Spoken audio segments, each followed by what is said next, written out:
Hey!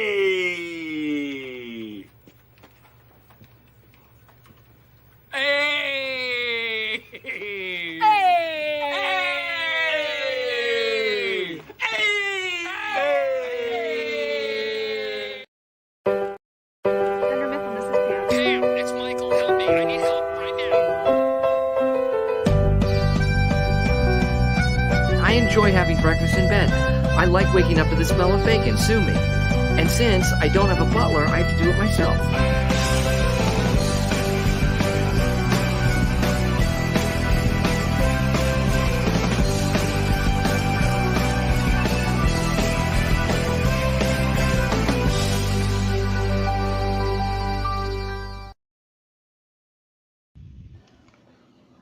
What is up, everybody? Hey, what's up, everybody? My name is... Hey! Hey!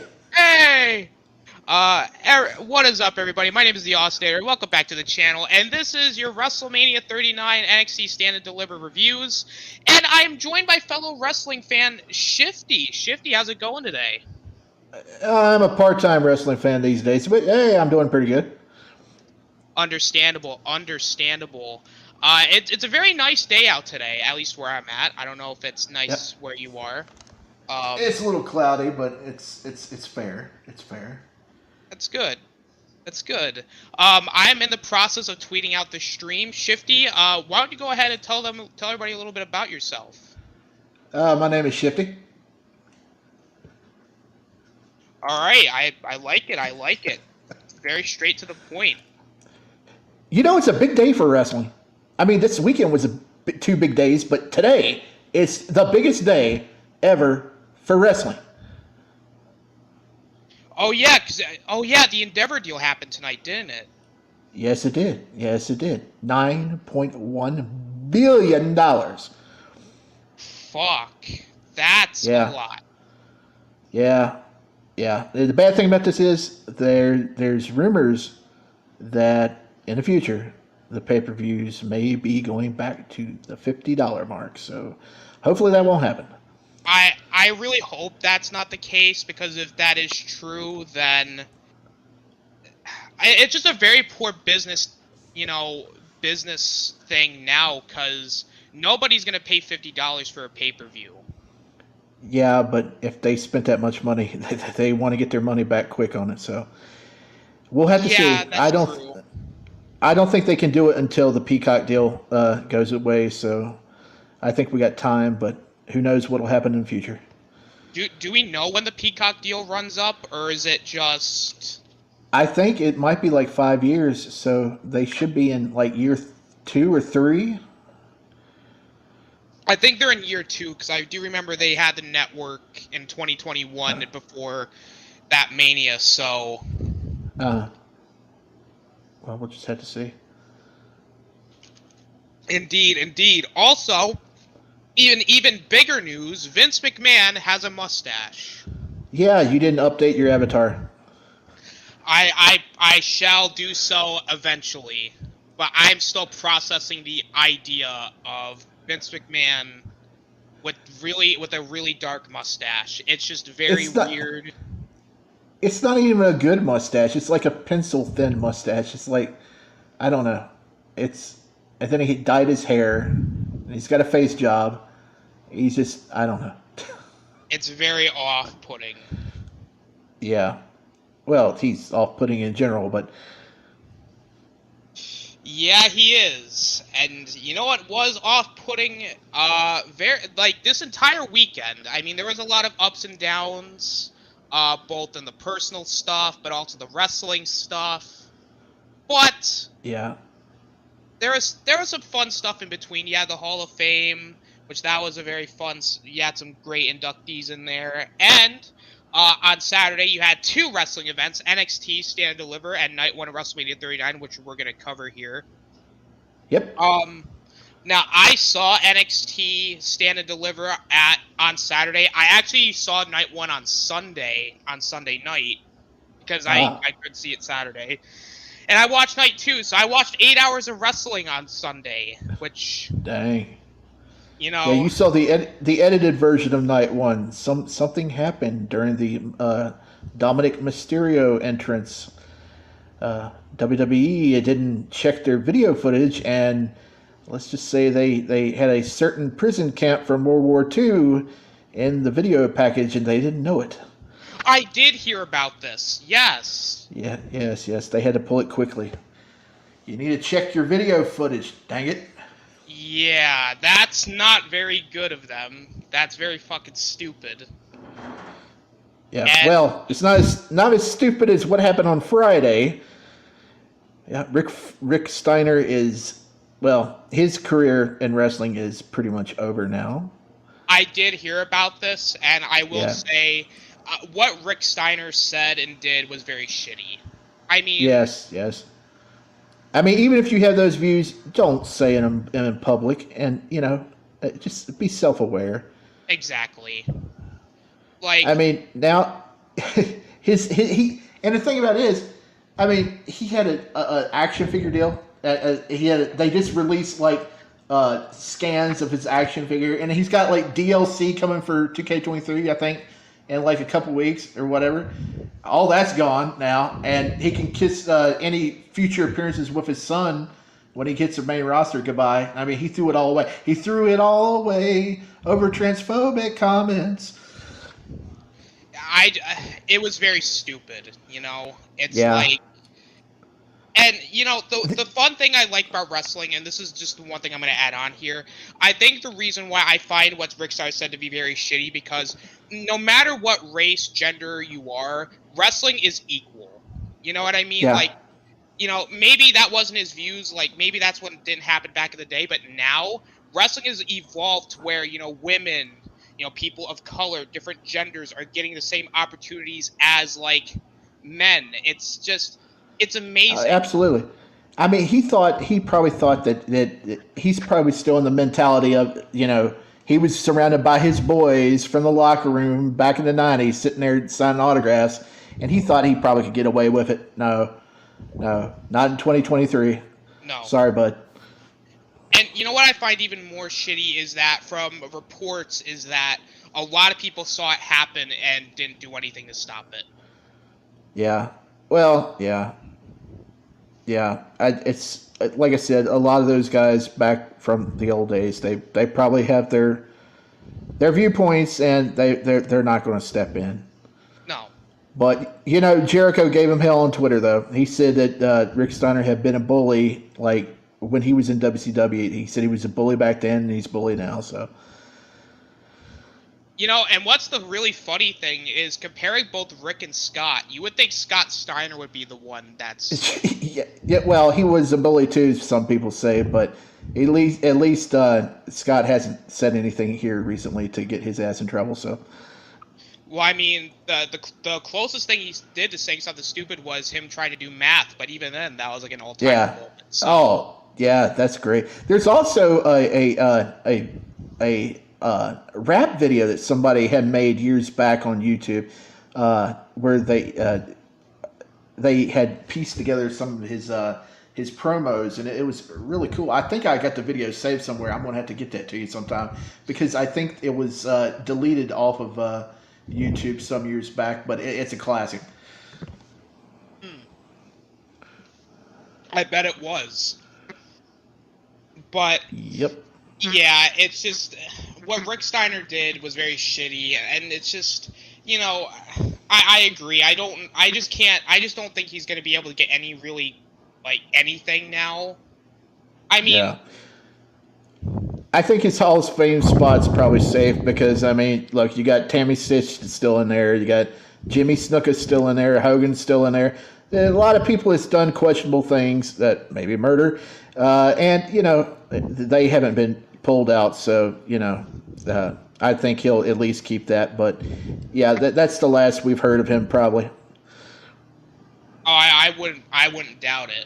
I mean, and it's a shame too, because Rick, Yeah, the Steiner brothers, all time, top 5, maybe even top 3 greatest tag team all time. Yeah, exactly. And to a certain degree, Rick was very underrated in his own right. I mean, Scott was the main eventer out of both, but Rick had his moments. Like, they even pushed him towards the end of WCW, where he was the U.S. champ. But it goes to show just, like, I'm trying to say this in a way that doesn't come off very shitty, but it's, like, if you have, like, I'm not condoning what he said, because honestly, what he said was horrible. But if you have those views, and like you said earlier, like, don't do it in a professional setting. Yeah, keep your mouth shut. I mean, at least Hogan, what he said, he thought he was saying it in a private, a private place, in a bedroom with no video cameras. Well, that turned out to be not the case, but what he said was in private, but Scott just said it out loud in the middle of a convention center, so, he's an idiot. Indeed. Now, I don't know what that's going to spell for his, like, 2K deal or anything else. Like, because I don't think 2K's released a statement yet, but I would suspect that they will eventually, because if Nash Carter can be kicked out of the game, then I think Rick could be. Yeah, I think they'll pull him, and then they'll just offer up some alternate versions of Scott to make up for Rick. That could be possible. Yeah, alright. So, we got all that crazy stuff out of the way. Yep. I'm going to give you my brief thoughts on NXT Stand and Deliver. Now, okay. I used to be a big NXT mark, I guess you could say. Yeah, I liked it too, back when I was watching. I quit watching wrestling after the 2020 WrestleMania, so that's been like 3 years. It was the one where Charlotte and Rhea had their empty arena match that sounded like you was watching a women's porn. Yeah. If you was in the other, yeah. I know what you're talking about, and thankfully this WrestleMania kind of rectified what happened with Rhea and Charlotte like a couple years ago, which we'll get into. Yeah, but I used to watch NXT. I quit watching NXT around the time Adam Cole had the title, and he was wrestling, I think, Gargano. It was around the time when Gargano was having his feud with Ciampa. And that's when I dropped out. But NXT used to be really good. But now I don't know anybody on the roster except the only things I partake in NXT these days is looking at pictures of Nikita Lyons and Gigi Dolan. Fair enough. You got some good taste. Yeah, so I used to be big in NXT, but then once the NXT 2.0 thing happened, I kind of just dropped out. Like, that wasn't for me. You didn't like the tie-dye? No, I did not. It was...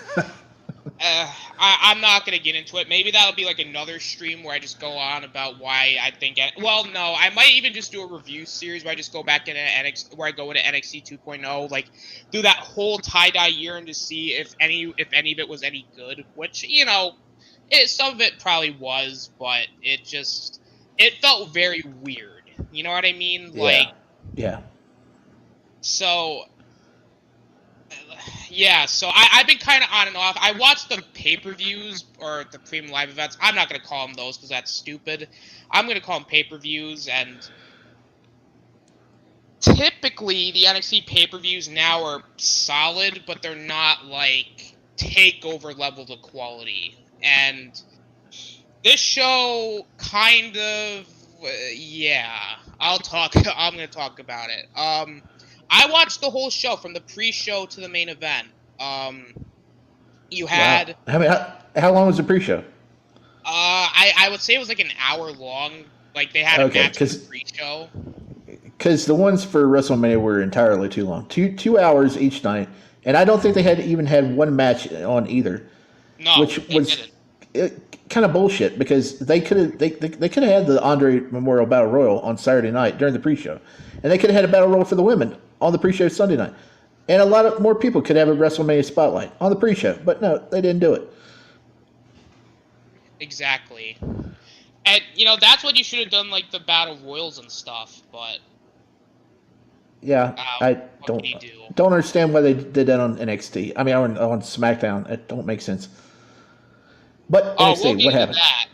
All right, so the pre-show, well, actually no, there was only one pre-show match. It was a 8-person mixed tag match. Yeah, Chase U, which is Duke Hudson, Andre Chase, Thea Hall, and Tyler Bate, versus Schism, which is Joe Gacy, Rip Fowler, Jagger Reed, aka the former Grizzled Young Veterans, and The Rock's daughter, Ava. I think it was like Ava. Ava. Yeah, just Ava. Okay. I thought there was Ava more to it. Johnson. Ava I- Johnson. Ava No. Maivia. It's not. I think it's like Ava Rain or something. Oh. I don't remember what her specific name is, but all it says here, yeah, Ava Rain. That is her name. You should just call her Moana. Yeah, you might as well. The match itself was okay. It just felt like they were just doing moves. Like, there was a little bit of a story where you think Duke Hudson's gonna turn on Chase U, but then he ends up not turning on him, and Chase U wins. It was just a mediocre 8-man tag or 8 mixed tag that probably should have just been on a pre-show, to be honest with you. It didn't really do anything. So, you know, that's your pre-show match. That's all I got to say. Now, the first actual match on the card was a ladder match for the NXT Women's Championship. Roxanne Perez, who is the current champion, who beat Mandy Rose to win it, took out Zoe Stark, Gigi Dolan, Lyra Valkyria, Tiffany Stratton, and Indy Hartwell. This match was fun. I feel like there were points during the match where I was kind of going, it was like there was a few roll your eyes moments where it's like you see like someone takes down everybody, but then they just start standing around like going, oh my god, like what do I do? It's like, go up the ladder, why? Then there's like moments where like they're like just standing around waiting to do spots, and it's like it was kind of rough at points. But you had some fun spots here and there. Again, I don't remember the specifics of the match. I do remember that you just had some fun ladder spots. I think. I know what happened towards the end where I think Gigi Dolan was going for the championship, and then like her former partner like cost her the belt. Oh. I think And it it's was JC Jane. JC Jane. Yeah. Yeah, JC Jane cost her the match. Then all of a sudden, like, Indy Hartwell took out, like, one of the other ladies, and she's, like, hurt. And then Dexter Loomis came out and helped her get the title, which kind of was, like, a little throwback to the Index stuff they were doing. And Indy Hartwell become NXT Women's Champion. Oh, okay. That's cool. I thought the finish was nice. I don't know if I would have had Indy Hartwell win, because it's like, well, this whole story was, like, Roxanne, like, couldn't defend her title, but then she was able to defend her title, and then it was like, well, why didn't you just have Roxanne retain at that point? But I guess I understand, because Indy Hartwell's been there so long that it's like, if you weren't going to pull the trigger on her here, then you probably weren't going to do it at any other point, so, I mean, sure, why not?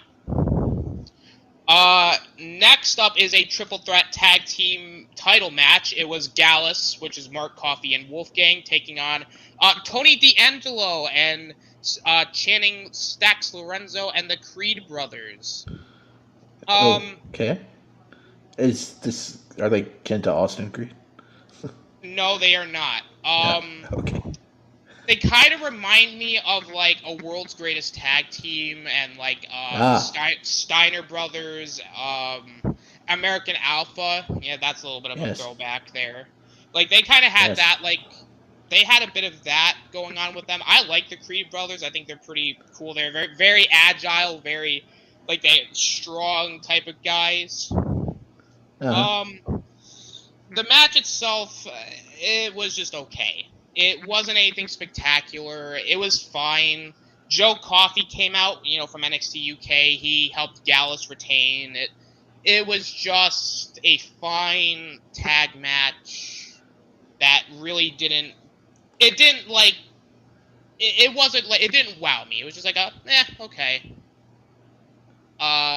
Next up, Wes Lee defends the North American Championship against Axiom, Dragon Lee, Ilya Dragunov, and JD McDonough, or I'll just call him Jordan Devlin. This match was fun. It's kind of what you'd expect. Dragon Lee. He's in NXT now. Yes. Okay, cool. I know him. He's like the only person I know out of all these names. Yeah, he was in New Japan and AAA for a time. I think so. Yes. Yes. I will say the match was fun. It's kind of what you'd expect out of all 5. In very fast-paced action. Like one point, like I think Wesley was going for like a big like kick or something, and Axiom kicked him in the head. I was like, oh shit, that was cool. You had some you had some nice storytelling between Ilya and Jordan Devlin because of their past in NXT UK and it kind of and like throughout the last few months. So it was nice seeing a little bit of tie back to that storyline. Dragon Lee during the match, I thought he was fine, but it just felt like he was just there at points. Yeah, there may be a language barrier between him and the other guys. So maybe. I mean, I kind of need to see him in like a one-on-one type of environment to really get my opinions on him. But you've never seen him wrestle? I have not. I'm still kind of closeted. You need to go back and watch some of his stuff in New Japan. I think he wrestled Kushida there. Really good stuff. All right, then I will check it out. But yeah, you had some fun spots. I think like the finish of the match was, I believe, Ilya Dragunov was going for that like uppercut of his, and then Wesley came in with the cardiac kick, and I was like, oh, that was a sweet finish. But it was a very fun match. I think it was probably match of the night, to be honest with you. Then you had the afternoon. It was 1:00. Yeah. Weird time for a pay-per-view. Very weird. It's very weird to have a wrestling show and then have WrestleMania like literally like a couple hours later. It was just very strange. They've been doing it the last couple years. I'm not a fan of it. Do we know what time the Puerto Rico show is going to be in May? No, I honestly don't know. That may be early too. But you know what? I'm actually interested in that because international pay-per-views, like the crowds just tend to be like so much more like hotter for it than like pay-per-views in the States currently. Yep. Well, they rarely get them, so. And now like they're getting them. It's like it's nice. I actually really like that. You know, I don't think they ever had one in Hawaii, which is weird. No, I don't think so. I mean, they could now. Yeah. Next up, unsanctioned match, Johnny Gargano and Grayson Waller, which is kind of going back to what happened about a year prior, where Johnny Gargano was leaving NXT, or he left the company the first time around, and Grayson Waller basically kicked his ass out of the company, and Johnny Gargano wants revenge, essentially. And this match was pretty much brutal. It's exactly what an unsanctioned match was. They hit each other with kendo sticks. I believe at one point, like, someone went through a table, and Grayson Waller and Johnny Gargano were just, like, killing each other throughout the match. Like, Candice LeRae even came out and beat Grayson Waller up with a kendo stick. It was a very fun match, I would say. It was very physical. Did Johnny do the little hop on the apron spot he does? Where they try to trip him and he hops over him and. I don't think so. No. No. Well, what did his attire look like? Because he always used to come out with like Marvel comic attire, like it was Wolverine or black and gold. Black and gold. I don't know what that could be, but I'll have to check that out. Basically the match ended with Johnny Gargano like kicking Grayson Waller's ass so bad that he like put him in the Gargano escape. Grayson Waller tapped, and that was the end of the match. It was fun and physical, and I like the ending of the match where they celebrated and Indy came out with the title and Dexter and like Candice was excited and like hugged her and like they were just all like, yeah, that was fun. And then the women's tag title match, like nobody really cares. Alba Fire and Isaac Dawn win the titles. I'm just gonna move on. Okay. And then we get to the main event, which is Carmelo Hayes taking on the champion Braun Breaker for the NXT title. This was essentially like a big NXT, like, quote-unquote dream match. I don't know if I would say it's a dream match, but it was like one of their biggest matches with NXT 2.0 or 3.0, if you really want to call it that. There was a lot of hype surrounding it because these two guys came up essentially around the same time. They both had pretty much the same amount of success, and everybody was like, "Oh my god!" And like I was one of them because I'm a big Braun Breaker guy. I'm an even bigger Carmelo Hayes guy, so it's like, "Oh, this match is gonna be great." And then I saw the match and went, "Huh, that wasn't as good as I thought it was going to be." Not a bad match, mind you, but it didn't live up to expectations. Yeah, that happened a couple times to me on the WrestleMania card this year, which I'll get into after a while. But yeah, expectations can be a bitch sometimes. Yeah, I mean, it wasn't even a bad match either. Like, it was just kind of the typical Braun Breaker match and like the typical Carmelo Hayes match. And I don't know if the styles just didn't work or just the crowd didn't really care. Well, actually, no, the crowd did somewhat care because Carmelo Hayes was over. Like, he was hot. Like he's very popular. The match was very back and forth. Like, maybe it's just the styles didn't mesh, but once like that spot where like, Carmelo Hayes was gonna go up, like bounce off the second rope and hit Braun with the clothesline, like, and then he like fell. It was like, that kind of sucked the air out of it a little bit.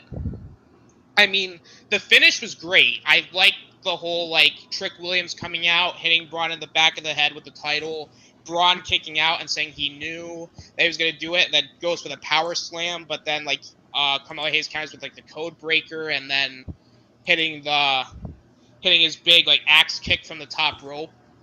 I think he calls it nothing but net and winning the title. Like, Carmelo Hayes winning was the right move going into it, because Braun Breaker is going to go up to the main roster and hopefully become a big star, because I think he has it. I think he needs to improve on maybe a couple of things here and there, but I think he's ready enough now because he's kind of reached the glass ceiling in NXT where it's like there's not really much else he could really do.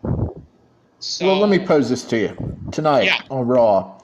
What if Austin Theory comes out and he talks smack on John Cena, and John Cena comes out and he's like, "Yeah, you beat me, you beat me. But can you beat this guy?" And then all of a sudden Braun Breaker comes out and they have a match and Braun beats Austin Theory for the U.S. title. You think that could happen?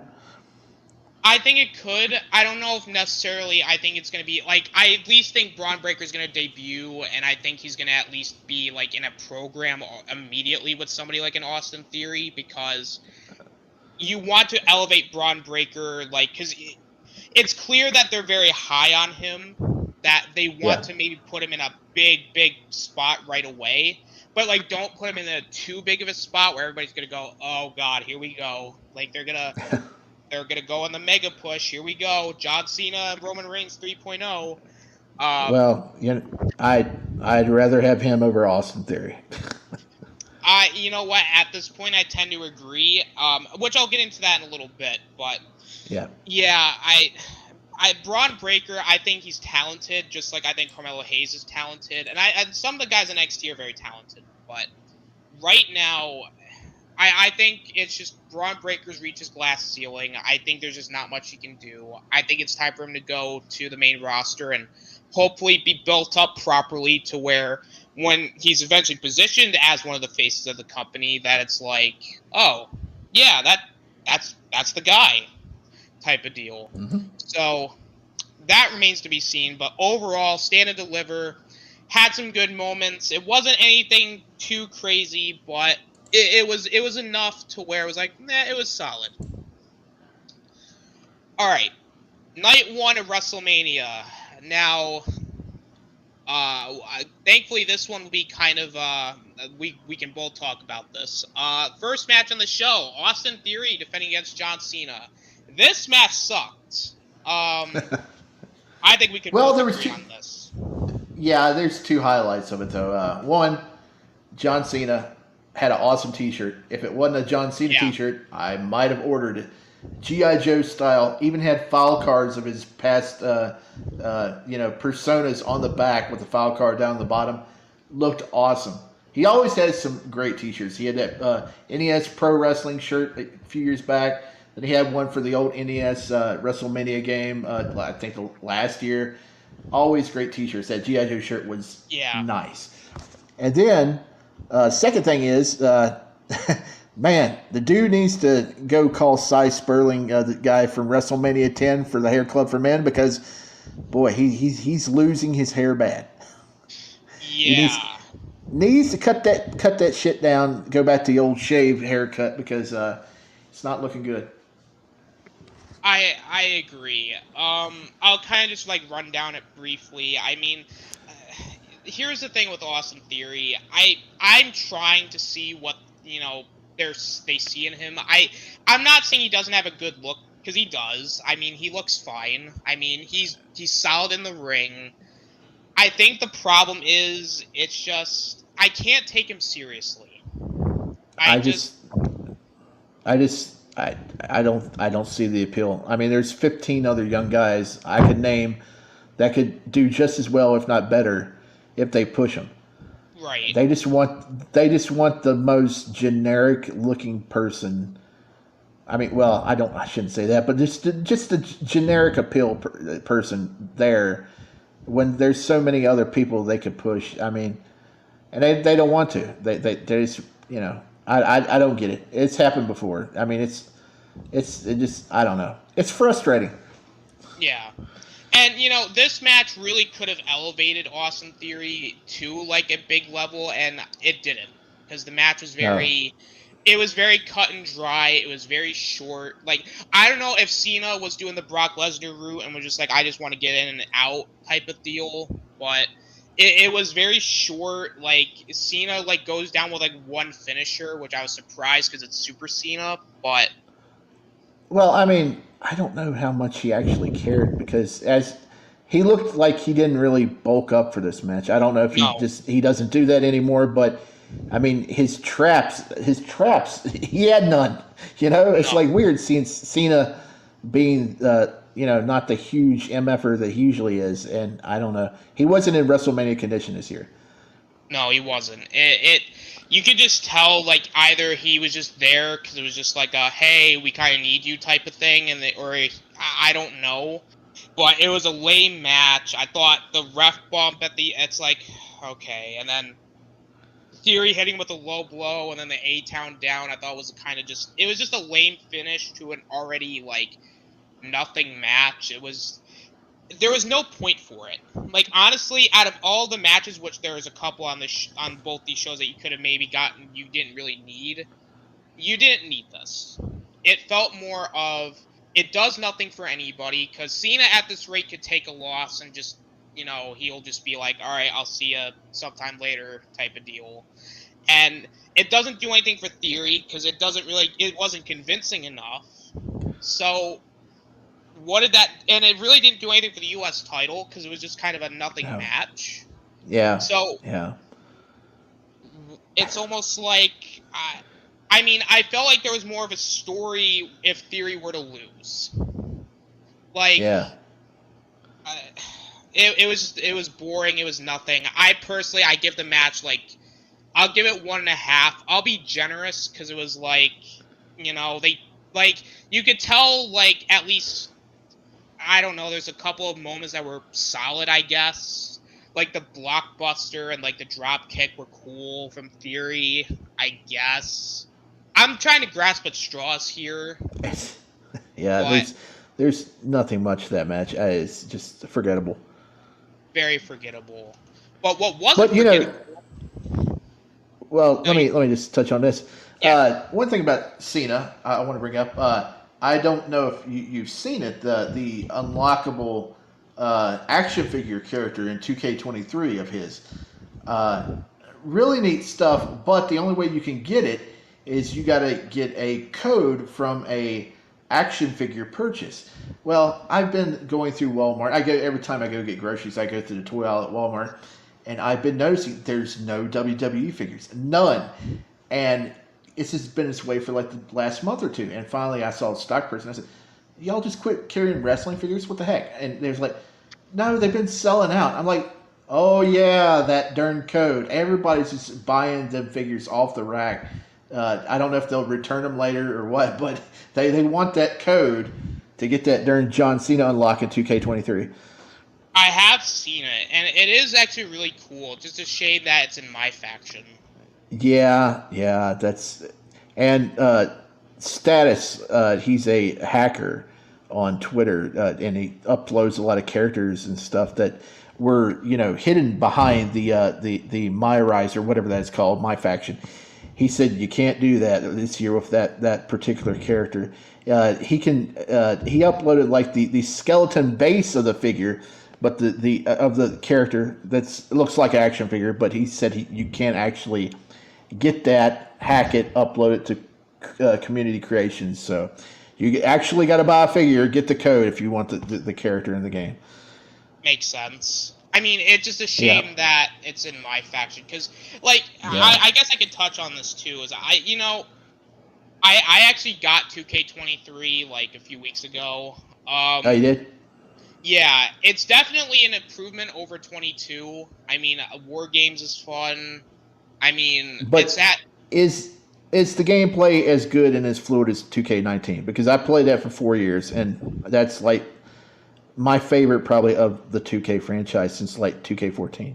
2K19, honestly, you got to give it its props. I mean, it lasted as long as it did because of the 2K20 shenanigans, but yeah, honestly, it's also Ukes. That was back when Ukes was still with them before they left. So, the gameplay is basically the same as 22. I mean, if you like that gameplay, you'd like it. If not, I don't know. I mean, it was too strike heavy, I think, for me. 2K22, and it didn't flow. I mean, it didn't really flow as well. I mean, some of the animation looked really janky, and I mean, some of them look really cool. There's cool moments, but I just don't think the gameplay and the match flow looked as well as it did in 2K19 because you could just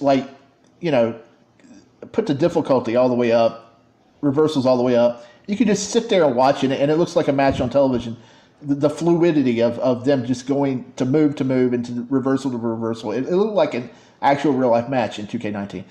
But 2K22, not so much. No, not at all. But speaking of fun stuff, the Chad Gable Otis Snicker commercial. Gable. Oh my God, Chad Gable. He's becoming like one of my favorites, to be quite honest with you. Yeah, did you see him? Did you see him dance on SmackDown last week? I don't think I did. No. Oh my God, he did the little crab dance in the middle of the ring with the two fingers up. He's it's pretty cool. Yeah, Chad Gable is great, and he was actually part of the next match, which was the Showcase Tag Team match, or the Men's Tag Team Showcase match. That match, funnest match of the weekend, easily. It was very fun. I love it. I mean, Danny, he was confused that there was 2 nights of WrestleMania, and I was like, yeah, you missed it last night, and he just wanted the winners, and I was like, man, I mean, you should go back and watch that maybe, because that match right there, if I told anybody to watch just one match, that would be the one match I'd tell them to watch, just because how fun it was. Second match would be Charlotte and Rhea, but we'll get to that later on. But that tag match, God, all those teams are so good. And the ending to that match, the last 30 or 40 seconds of that match, with Braun running around the ring, and then what's his face catching him with that tackle, and then was it Ricochet jumping off with the shooting star press off the springboard, and then Street Profits getting the win. It's just God, I wonder how long it took him to set all that up. Just great. It was a very good match. I think the match was only like 8 minutes, which, it didn't feel like it. It was very quick. But it did what it needed to do. I agree, all 4 teams shined throughout. The Viking Raiders, I have to say, are very underappreciated. Yeah. I still am confused why they named Sarah Logan Valhalla, because Valhalla is Viking heaven. You don't name a character Valhalla. You talk about Valhalla. That's where you want to go. That's what you strive towards. Not name your girlfriend Valhalla, unless, well, I don't know. But it's just weird. But yeah, no, Ivar, burly fucker, man. I liked them dudes when they were in New Japan, and when they came to WWE, it took them a while to really get on track, because what do they call it, the Viking Experience, that first night they debuted on Raw. That was like their first name, and everybody was like, "What? What the hell is that?" Yeah, I think it was the actual name of a cruise ship or something, and they had to change it. And then it turned to the Viking Raiders, which, I mean, is a little better, but it's like, damn, War Raiders just sounded like... That was perfect. Yeah. Like, god damn it. But I think it goes in like Raw's War. They don't want to mention war on the show, so maybe they had to nix the war. Yeah. Yeah, but like I said, all them teams are good. I hate that Braun is stuck in a tag team role, because I'm a big Braun Strowman fan. I think he could be more than just like a big show type dude on the roster. I think he could actually be someone that you could build a company around. But it may be too late in his career. But at least he's got a spot. But like I said, that match was just so fun. So fun. And I have to say, Chad Gable really shined in this match. I mean, the O'Connor roll German suplex on Braun was like a whoa type of moment. We've seen him German suplex Braun before, but to have him roll through and actually German suplex him was like a holy shit moment. One of the biggest mistakes that they ever made in WWE was picking Jason Jordan to be the long lost son of Kurt Angle's, because Chad Gable reminds me so much of Kurt. He looks like Kurt. He acts like Kurt. He wrestles like Kurt. It's like kind of like He Who Shall Not Be Named resembled the Dynamite Kid so much back in the day. Yeah, it's just uncanny. But they picked Jason Jordan. Now, while that program was funny and entertaining, they picked the wrong guy. I agree. And it is a shame, too, because Jason Jordan, in his own right, was very talented, but Chad Gable, I feel like has more of that. I just think what Jason Jordan was lacking was, like, that charisma and personality, and, like, I just think Chad Gable, honestly, they gotta be, like, getting ready to give him, like, a singles run at some point, because, like, he's, like, if he's doing shit like this, there's no way that he's not becoming mid-card champ, at least by... end of the year. I just hope they keep Otis with them, because I love Otis too. Otis is such a throwback to like the guys from like the golden era, like Tugboat and stuff. And I just man, I might have came back to wrestling if they actually would have went through on his Money in the Bank win and actually let him have the title or whatever. Even though he probably didn't deserve it. I mean, he's so entertaining. He's also somebody else. I think they should put him with Braun or somebody. Actually, if he was sidekick to Brock in Brock's current country hick persona, that might work. But love a lot of those guys in that match. Just great talent. And of course, the Street Profits during the match, like they are like popular. Like when we're talking popular, we're talking red hot popular. Like, is it Montez Ford is the one that's with Bianca? Yeah. Yeah, Rock was talking like he's the next me at one point a few years ago when they hit the scene. Montez is very talented. I think he's gonna have hopefully he's gonna have like a big thing. But I don't want them bringing up the Profits yet. I think they still have maybe like one more tag title run in them before they split them up. Which they might be able to do so once they split up the tag belts, which I don't know if they're even going to do so, but we'll find out later down the road. Okay, Seth Rollins versus Logan Paul. And I gotta say, Logan Paul, out of most celebrity wrestlers, I think he actually gets it. Like, Yeah. Granted, again, as a human being, like we have our own differing opinions on Logan Paul, but as a wrestler, he's very good.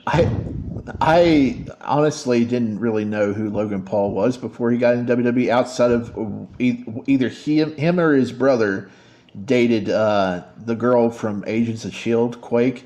I think that for was a Logan. time. Yes. Oh yeah, well, good pick there, Logan. Yeah, I didn't know who he was, but I saw clips of him from wrestling last year, and my first pay per view back was the Royal Rumble, and that spot with him and Ricochet where they were on the both sides of the ring and they met. They got up on each side of the apron and they met in the middle. That was awesome. High flying moment in the middle of the Royal Rumble. That was great. But yeah, he held his own against Seth Rollins in his match there, and I didn't notice the energy drink bottle out there till midway through the match, and I was like, I bet you there's somebody in that costume, and he's going to get all up in the match. And he did eventually. Actually, right when I posted that on Twitter, he interfered. It's some other guy, I don't know who he was, but yeah, he got all up in there. KSI. He's actually I guess co-owners with them in the Prime drink that that they do. And I gotta say that spot where Seth was on the table and KSI was doing Logan's gonna jump off, and then Seth pulled KSI out of the table. That was a funny. I was like, oh shit, that was cool. You gotta think the Prime bottle had to be a Vince idea. There's no way anybody would have came up with that. But that was funny. That was a genuine oh, that was pretty cool. Say what you will about this gimmick of Seth Rollins, he is over. He is red hot with the fans. So it's oh yeah. Oh yeah. Granted, I think some of the wardrobe is kind of a little. Yeah, I don't know what he's going. I don't know what he was going for. I think it was an ode to Jeff Jarrett because he had the Jeff Jarrett top when he came out. Yeah. But I don't know. If Seth was gonna go all out, he should have just put on the cowboy hat and did the Jackie Fargo strut. Yeah. The guitar. Yeah. And then hit Logan Paul with the guitar, and then do a ref bump. Well, you can't. Well, yeah, but then he'd be infringing on Elias and Rick Boogs, then wouldn't he? Maybe, but then again, Jeff Jarrett was the originator. Yeah, he's also in AEW now, so. That's true too. Yeah. The match itself was very good too. I mean, Yeah, I think after you got past Austin Theory and John Cena, I think night one was pretty strong. I mean, if it wasn't a great technical wrestling match, it was just some fun, something fun like the tag team match or this one, Exactly. This was a very fun match again. Very, very fast paced. You had Seth Rollins doing his 3 suicide dives. Logan Paul had the punch. The punch was the story here. And Seth Rollins basically stepping on the hand with this metal screw, and Seth hitting the pedigree and the curb stomp. It all worked. Logan Paul really shouldn't have won here anyway, especially if his contract is running up. But honestly, no, he said he's going to continue though. So I kind of actually, to be quite honest with you, I kind of want him to. Yeah. I mean, he's got a great look to him. I think as a heel, it's very organic because you want to hate him. He just gets it. He's very good. Yep. Now, speaking of I don't know if it's really a down moment, but you had damage control. Bailey, Dakota Kai, and Io Sky taking on Trish Stratus and women's tag team champions Becky Lynch and Lita. Yeah, I know. I didn't think I was ever going to say that in 2023. Women's tag team champions Lita and Becky Lynch. I missed the entrances. I was heading for snacks at that point, but that match, I think, other than Austin and Cena, I think that was maybe one of the down points of the pay-per-view. It wasn't a bad match. I think Lita probably this needs to be her last run because she's a little bit. She gets a little bit discombobulated in the ring, and she's a little bit slow. Yeah. Yeah, and also I don't think they needed to tie up the tag team titles in that. No. They could have had some other, but I'll get to that later for night 2. But they could have had a different match for the tag team titles, and still had this one. But it was a fun match. I mean, Damage Control is great. Becky's great. Yeah, but I think Trish and Lita. Hopefully, this is their last run. I don't need to be mean. I don't because they're great, but it's past their prime. Yeah, I will say Trish Stratus does age like a fine wine. I gotta be honest. Well, not as fine as Stacy Keibler, but oh god, man, holy shit! Her coming out in the blue dress on like night 2, say no less. Yeah, I agree. I mean, I think this is a match that maybe could have just been like only a couple of minutes. Like this really didn't need to be a long match. Like it actually went on too long, and I think that's what was actually its biggest detriment. I don't know if it's just me, but I can't really take Damage Control seriously, especially when like they're losing every week. It's like I don't know what it is. I just don't know if they're just not clicking for me. But they had to put over Lita and Trish when they came back. Yeah. So. Well, sure. I mean, if Bayley wasn't facing Trish in the one-on-one match, then it was obvious they were Becky, Trish, and Lita were gonna be put over. And like the entrance with Becky, Trish, and Lita with the Noir entrance, I thought that was cool. But I was just like, all right, like the match went on too long. Like I feel like if this match was maybe like 8 minutes, I actually think this match might have been okay. But it kind of just was. It dragged on, and it was like, oh, okay. Like there were some cool like spots, like towards the end where like Trish hits like I think it was like Dakota or Io with like the chick kick, and then Lita hit like both Dakota and Io with the Lita salt, and then the manhandle slam off the second rope on Bayley. I thought that was a fun that was a cool finish, but other than that, it was just an okay match. Like it wasn't bad. Like you could tell they tried, but it was just a very slow, long match.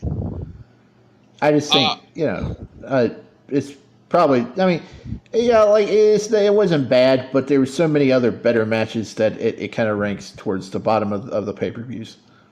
I agree.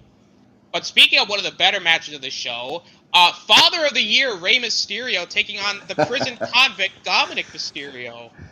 Nothing says Cinnamon Toast Crunch like a father beating his son with his belt.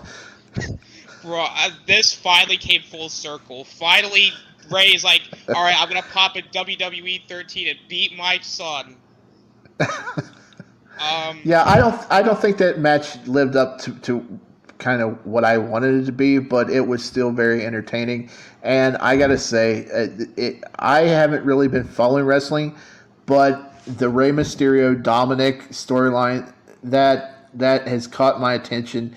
Every time I see a clip on Twitter of him trying to go to their house on Thanksgiving or Christmas, and him getting arrested and all that, or the date they had at the restaurant at that time, it's just a great storyline, and I can't say enough about Dominic Mysterio. I know some people can't stand him, but the kid's got it. I mean, he's going to be huge. I think he's got more charisma and more talent. Well, maybe not in-ring talent just yet, but he's got way more charisma than an Austin Theory does right now. Oh, I agree. Like, the prison Dom stuff is probably some of the funniest shit that I've ever, like, seen in, like, current wrestling. And, like, Dominic does have a lot of personality. And that entrance was so good. That's so good. He came out in a prison van. That was so good. And then Bray topped him, but, Well, of course, because, we have to let those young lions top. We got to let those young lions roar, Yeah, but Ray topped him with the Eddie Guerrero tribute with Snoop coming out in Lowrider. I thought that was great. Was very cool. I mean, and there was a lot of story elements, too. Like, you had the Mysterio family in there. Like, Dominic was, like, you know, like talking trash, and like Aaliyah, like he dumps the water out of Aaliyah, and Ray's like, Dominique, this is not, no, Aaliyah, get back, Aaliyah. And then like Angie slapping him later on, and like the LWL, the God of Del Fantasma coming out. I thought that was a pretty cool storyline, like moment, especially with like Judgment Day coming out, which this is the last time you'll see Finn Balor at WrestleMania, because you'll also see him. Well, we'll talk about that. And I got to talk about the entrance specifically with the demon, because that was fucking stupid. But I'll talk about that, and I'll talk about that when we get to that match. But the match itself, from a story standpoint, was very fun. Like, and I love how the referee is just like watching like Rey Mysterio like hit him with a belt and does nothing. Like he's like, look, this should be a disqualification, but because you're beating your son, I'll allow it. Well, they probably gave him extra the Cinnamon Toast Crunch, so. Oh yeah, and then they had the Cinnamon Toast Crunch mascot like literally outside the ring, and like Rey Mysterio like does a fist bump, like saying, "Yeah, I'm gonna beat my son and eat Cinnamon Toast Crunch later." Like wow, that had to be a troll moment by like somebody in the back, just like, yeah, we're gonna see a parent beat his son, and we're gonna have like a child cereal. And the Cinnamon Toast Crunch logos and branding they had all around the ring and everything. It looked like NXT 2.0. It did, but I think that's what made it kind of funny in a way, because it was like an advertisement match, but it's just Rey Mysterio beating up his son. That was funny. And also Angie slapping Dominic, and just like, and the referee again not disqualifying anybody. Like nobody likes Dominic. Like I thought, and like Michael Cole's just having like an orgasm on commentary. He's like, yeah, they beat him up, Ray, beat him up. Like they should have switched advertising midway. It went from Cinnamon Toast Crunch to, what is it, the Mountain Dew Dark from the Royal Rumble.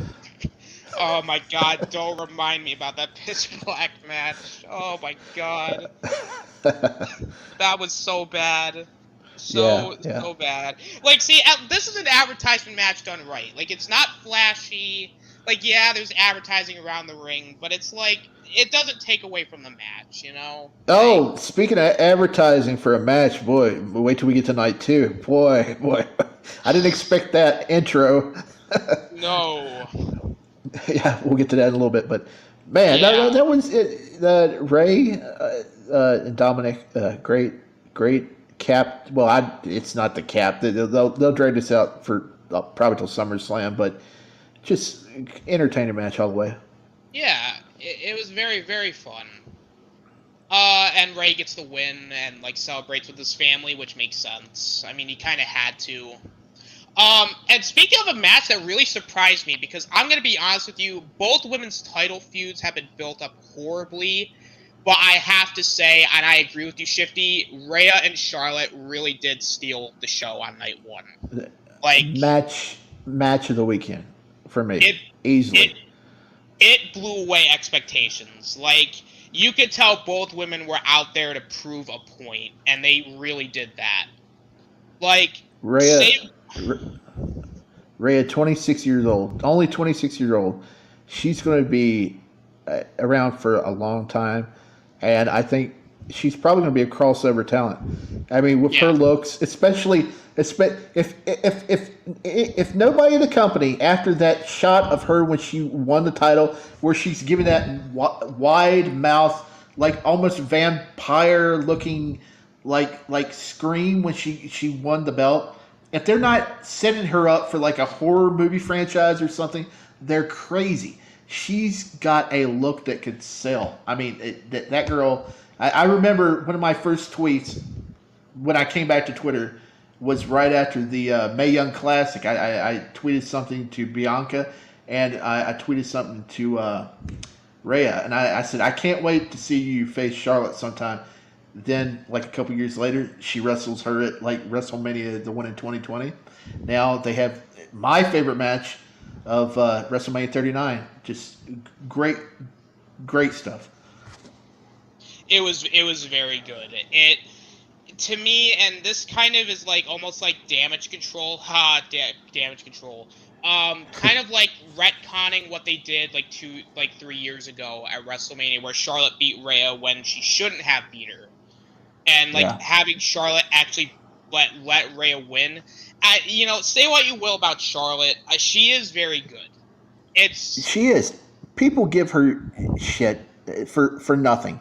I mean, they're just like they give Roman crap because they, like, oh, you're because your father. That's why they push you. Dude, I'm telling you, 2016. I think that was Charlotte's first year there on the main roster. I picked her as wrestler of the year over AJ Styles. I liked her that much. I don't think she's nearly as bad as people say she is. They're just mad that they're just mad she's Ric Flair's daughter. Like, is she my favorite women's wrestler? No. But is she good? Yes, 100%. Oh yeah. Like, she's Ripley, better than most. She's better than most guys on the roster. Absolutely. Both of them. Oh, absolutely, and Rhea especially too. Like, she deserves her flowers too. She has really grown over the last couple of years.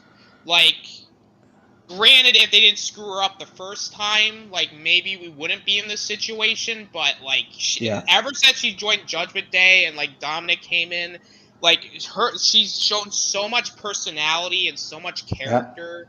Like, honestly, she's incredible, and the match itself, really did it justice too.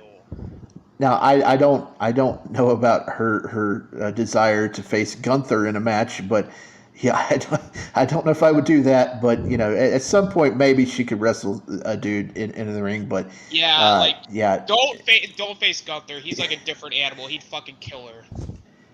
Yeah, well, probably, but. Although Rhea could probably hold her own though against them. That would be interesting. Yeah, it's going to be interesting to see what they do with her down the road, because at some point, there is a glass ceiling for some of these gals, like especially like her. That they tried it with Nia Jax at the Royal Rumble. I mean, at some point they're going to. I mean, hell, give her Austin Theory. Let her smack him around. I would pay $50 to see that. Just a Rhea Ripley squash match on Austin Theory. That would be that'd be dope. The match itself is fantastic. I agree. I like the finish, like especially when she like slammed her face down on that ring post. I was like, fuck. Oh, and that suplex where Charlotte landed straight on her face into the mat. Oh yeah. That was nasty. That's there was a lot of brutal moments too. That was a lot of plastic surgery she could have run right there, but. And Charlotte actually able to connect with the moonsault. I was like, holy, what? Really? That was sick. Yeah. And Rhea finally getting her moment, and now she's a Grand Slam champion. I was like, that's very, very much deserved. Yep. Very, very deserved. Yep. Before the main event, they did, of course, their typical, the host of WrestleMania, The Miz, I don't know, again, 2023, I can't believe I'm saying the host of WrestleMania, The Miz, and the Dog Father, again, 2023, it's fucking crazy, basically came out and revealed, the attendance for the night, and then Snoop Dogg was like, hey, you should wrestle a match. And Miz was like, yeah, I would, but nobody wanted, I did an open challenge thing, but no one answered it. And then, of course, WWE superstar Pat McAfee came out, and everybody was like, of course they couldn't have Bobby Lashley on the show, but they could have Pat McAfee. Nope. Which, again, I'll talk about when we get to that. It's just, I don't know. It felt like a waste of time. It was stupid. You could have had, a Bobby Lashley in there for, 5 minutes, beat the shit out of him. Yeah, I mean, I don't hate McAfee. I think he's actually pretty good. He's another guy that actually. We need to have him and Logan Paul fight. Yeah, that would be great. I agree. Pat McAfee is great, but it was pointless. It was there was nothing to it. It just felt like they had him out there to fill out time, where you had other wrestlers in the back probably that could have just taken his place. I still think they could actually use Undertaker. You just have the lights go out, lights come back on, Taker's behind you, he choke slams you, lights go out, Comes back on, Taker's gone. That's all you need to do. Just bring Taker back to do something like that. Like that should just be his like gimmick from now on. Just him just showing up, choke slamming people, and then like nobody does anything about it because it's like, well, you know, we'll just let him do. Let's just let him do whatever, you know. Yeah. So I agree. It's just the match was pointless. I mean, you had that other football player guy come out and like help Pat McAfee, which was. I mean, it was like a whatever type of thing. I'm not really going to talk about it because it's like, what is there to talk about? Pat McAfee wins. Let's move on. And then we get to the main event of night one, which is very rightfully so, especially with the storyline going on. The match of 1,000 super kicks. It was some Super Kick City. Usos, the Undisputed Tag Champs against Kevin Owens and Sami Zayn. That crowd was like red hot for Sammy too. Like he is like, my God. You know, other than the like super kick spamming, this match told a very good story. Like, yeah, it was a very nice like kind of like wrap up of like the Usos like tag title run in a way. Like the Usos doing all that, like all the things they did during their title run to even like get by with the belts, but then ultimately like Sami and Kevin just had their number, and like finally Sami Zayn gets his like WrestleMania moment. Yep. Like, and the fact that I get to say that Kevin Owens main evented WrestleMania 2 years in a row, I think is like very cool. Like, I have been a big Kevin Owens fan since he came up from NXT, and I saw some of his ROH stuff. So being able to see Kevin Owens go from like NXT to where he is now is genuinely like that shit just makes me smile, you know. And Sami Zayn's another guy that like I was a big fan of, and then like they kind of just didn't know what to do with him, and then like now we're here where like he's main eventing WrestleMania, and the fact that WrestleMania ended with Sami Zayn's theme going off in the background, damn, like that was nice. I thought that was like a very nice way to end the show. It was nice. I don't know. I do think Charlotte has an argument though, where she was saying that the women maybe should have main evented because, you know, the Royal Rumble winner usually main events, and so why not the woman winner for the Royal Rumble? I agree with that, but I think the problem is the story was just way too more important this year. That's why it superseded the Rumble winner on the women's side. Yeah, there was no way. I don't think that they could have put that. I mean, if the crowd was just too hot for it, and I don't think you could follow that, even with Rhea and Charlotte. I think they would have a tough time following that.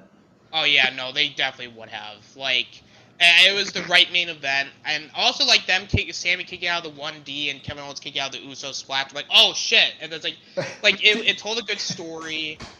Did you see the clip? Did you see the clip on somebody had posted on Twitter where they had the camera on Michael Cole, and where he's like 1D, nobody's ever kicked out of the 1D, and he's like he's just going crazy. Oh yeah, dude! Like he was like going crazy. Like it was just a very good match. I thought overall it did its job. So I would just say overall night one was I thought it was very good. Like despite a couple of mishaps here and there, I thought it was very fun. Yeah, I liked it better than night two. Yeah, speaking of night two, compared to night one, night two was a fucking disaster. Well, oh my. Wasn't completely a disaster, but compared to night one. Did you see the clip on the pre-show of Cody getting off the bus and his wife handing him the baby, his daughter, and he has a deflated look on his face? They must have told him just before that shot that he was going to lose the match that night, because he looked like just like ticked off. So they must have changed plans late in the game. They might have, and I we'll talk about that in the main, like when we talk about the main event, because I actually have a lot to say about this main event, and I do too. a lot of good and a lot of bad, because I'm gonna try and look at it from both standpoints, and I'm gonna try and figure, because like I'm like literally when I watched the main event last night, I did not come out of it very happy. And this is coming from a big Roman fan. I have been on the Roman bandwagon. Well, actually, no. I jumped on the bandwagon in 2020 when he came back and did the Tribal Chief stuff. I think he really rejuvenated himself with this gimmick. I think he has done a hell of a job making the Universal title probably a bigger title than what it originally was, which was a pitiful title.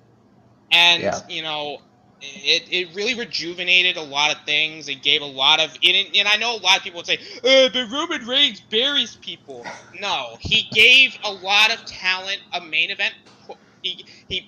Wrestlers were put in the main event where wrestlers didn't have that spot. Cesaro, Finn Balor, guys who haven't been in a main event in a long time, got a main event run, even if it was very short, against them.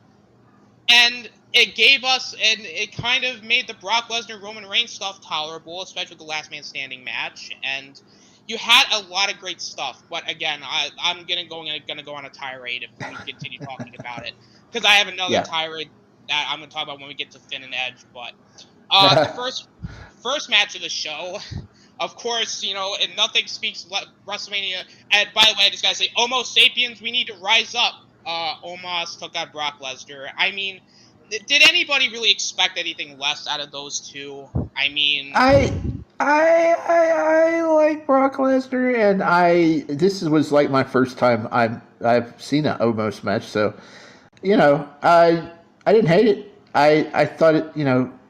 Brock he's entered the stage of his career where he's an attraction, right?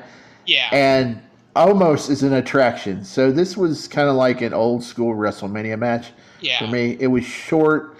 I don't know if it was sweet, but it was short, and I enjoyed it.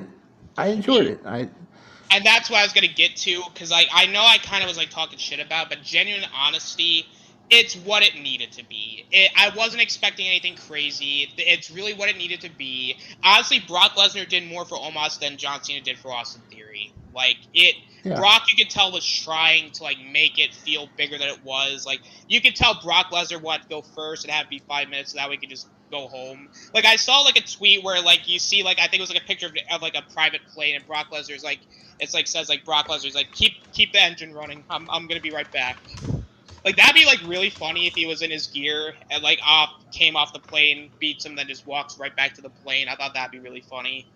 But for a 5-minute match, it did what it needed to do. I think Omos looked good. I mean, say what you will about Omos, you can tell he tries. You can tell he's working with what he's given. And I think he could be good later on. I don't know how old he is, but I think he's in his 20s, maybe. Oh yeah, he's got time. I mean, he's super impressive. Yeah. I understand why they chose him, but man, if they would have picked Bronson Reed versus Brock, that would have been something right there. And I just have to say, and this might be very it's really shocking me to say, but I prefer this match with Lesnar and Omos to the matches Lesnar had with Lashley. Oh really? I didn't see those. So. None of them were particularly great, which sucks because you would think that a match between Lashley and Lesnar would be good, but either because they're just not given time or just because of the shitty booking. Wait, maybe I did see them. Did they? When was the last time they fought? Was it Elimination Chamber? Yeah, it was Elimination. Okay, well, I did see it and I forgot about it, so it must have been nothing.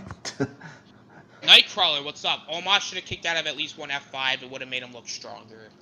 Yep. Yeah, I agree. Yep. I agree with that. And he didn't even get a full rotation on the one he beat him with, so, I mean... No.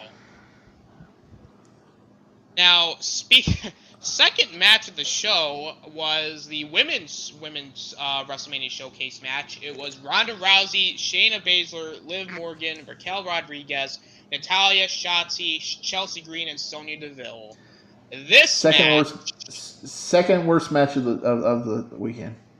it was not very good. And Now, let me ask you something. Was Yeah. any of these teams, were they actual tag teams or just something they threw the women together in?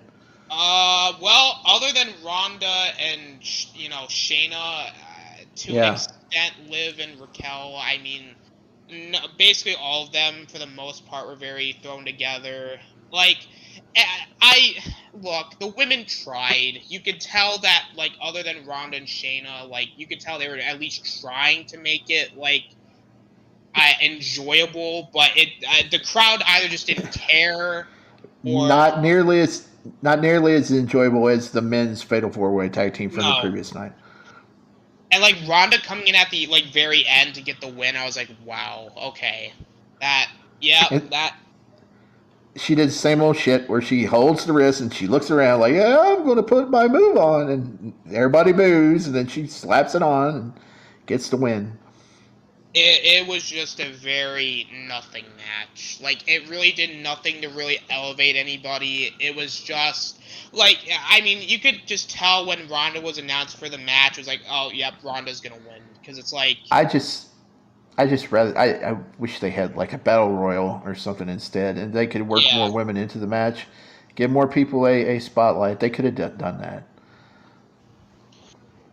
I agree. Like this, it just didn't work. It felt like you had some decent spots here and there, but nothing too crazy. But yeah, I was kind of embarrassed because Danny seemed like he was interested in watching last night, and I was like, yeah, it comes on 8 p.m. and stuff, and I was kind of hyping up the night before, but when I was watching that tag match, I was like, oh god, he may give me crap for like pushing that pay-per-view on him because that was a bad match. That was bad. It was very, very bad. But thankfully, it was redeemed by the next match, which was the Triple Threat Intercontinental Title match. Drew McIntyre, Sheamus, and Gunther. Second best match of the weekend. I have to say, Gunther is a fucking beast. Yeah, they all are. All of them are. All three of them. It was brutal. Like my dad was messaging me throughout. Like his chest was hurting. Like watching the match, and I was like, I agree. Like I wonder how many. I wonder who had more, the super kicks in night one or the slaps in that match. Was there more slaps or more super kicks? I would guess more slaps because like fuck. Yeah, like, 1, 2, 3. Like, you could tell, like, they're very high on Gunther, especially, because, like, the way that they're presenting him, and, he kind of he's, like, almost like the mid-card Roman Reigns in a way, where he's a streak. Roman's got the streak. This is why I think one of the reasons why Cody lost. I think we're going to see this summer, or maybe here in the next month or so, they're going to position Gunther versus Roman Reigns, and it's going to be streak versus streak. I think Roman's going to get to 1,000 days, but you can't pass that up. And no. Gunther's the hottest. He's the hottest thing right now, besides Roman. I agree. At this point, well, again, we'll talk about it. We'll talk about it. Nightcrawler comes in. The women's tag match, in particular, looked too choreographed, in my opinion.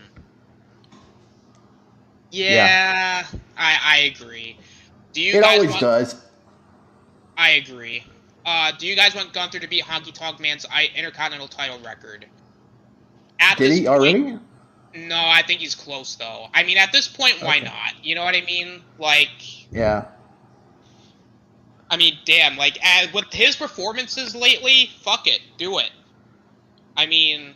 Unless they have Braun or Jay White come in and unseat him, but I think it's safe to say at this point he's got a streak and Roman's got a streak, so why not have them go up against each other? So yeah, because I got some stuff to talk about with that main event, but yeah, no, all three men in this match were fantastic. I mean, it was brutal from start to finish. It was stiff as hell, and it worked.